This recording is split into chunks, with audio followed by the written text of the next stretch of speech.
Veliko čast in ponos mi je spregovoriti nekaj besed ob tej priložnosti, ko se poslavljamo od naše legende, policijsko-reševalnega čolna P-111.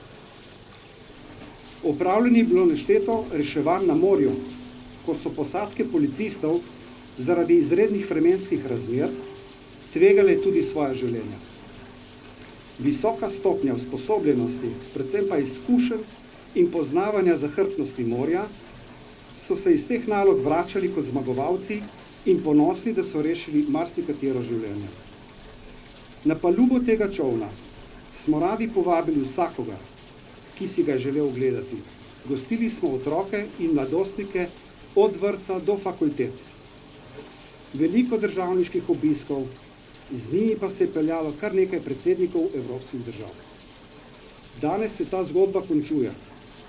Zgodba, o kateri bi lahko napisali debel ladijski dnevnik. Kljub starosti je P-111 še vedno mogočno in z izgledom moderno plovilo in seveda neminovno del bogate zgodovine slovenske policije.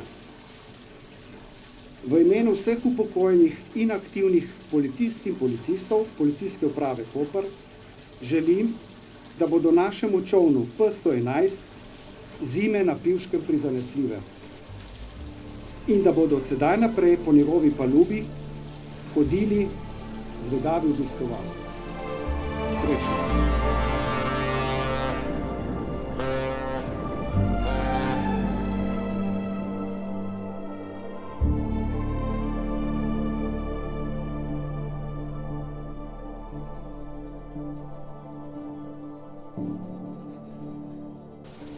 Kako hitro beži čas, lahko vidimo danes.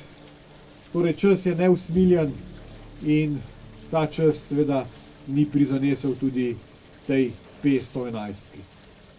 Plovilo bo postalo redni del muzejske zbirke slovenske policije, to bo največji predmet v muzeju slovenske policije, bo pa seveda kot razstavni eksponat predstavljen v parku Vojaškega muzeja v Pivki. Seveda pa so naše oči uprte tudi v prihodnje. Vendarle lahko z veseljem in ponosom rečem, da je v teku, torej je že objavljen javni razpis za novo plovilo in prepričan sem, da ga slovenska policija v naslednjem letu, torej v prvem delu naslednjega leta lahko dobi. Torej plovilo, ki bo nadomestilo P-111 in pa seveda vsem tistim, ki nestrpno čakajo, da slovenska policija dobi ustrezno plovilo za zavarovanje oziroma kontrolo našega teritorialnega morja, zagotovimo ustrezno opremo.